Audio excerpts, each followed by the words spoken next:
I started off, Patrick, I used to have a story written about me, and without fail, somebody would call after the story was written but not published, and they were called fact checkers.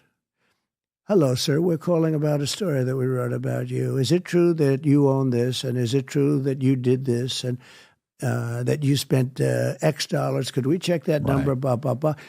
And it would go on for a while to a point where you'd get somebody else to just do it. But they, without fail, I'd have, if there were any details in a story, not always, but if there were any details, always, and they would call fact checkers. Hello, sir. My name's Jim Smith. I'm a fact checker for the New York Times.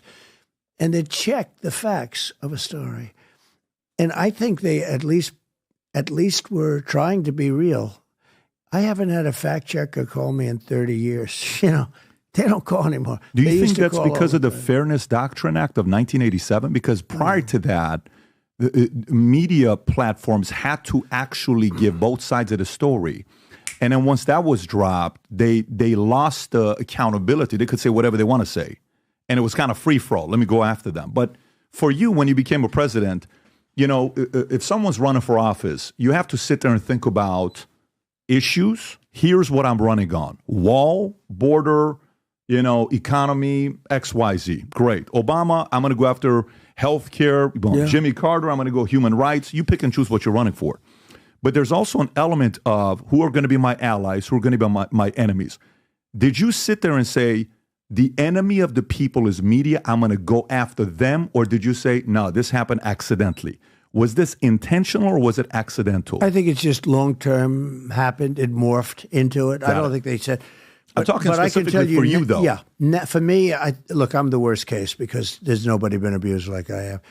And I don't think, although I guess probably some, but for a shorter period of time. There's nobody for over such a long... Who would you put? You haven't thought about it. Who do you think? I'd have to think short-term people have been abused. Yeah. Over one deal and they're gone or something. I got it. But I've been doing this for a long time. Right. And I've abused them also. So, I do that. But did you target them and say, I'm going to go attack media and I'm going to go after them? Is that part of strategy that you had? Or no, that was just, no. If you come after me, I'm going to come after you? I think it's a natural instinct with me, like it would be for you and other people that know how to win a little bit. Sure. No, but I really saw it in politics. I would tell them something and they would write the opposite. Mm-hmm. I said, what's that all about?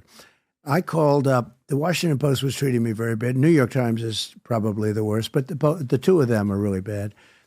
And I know how to deal with the press. I'm a professional. I'm a smart guy.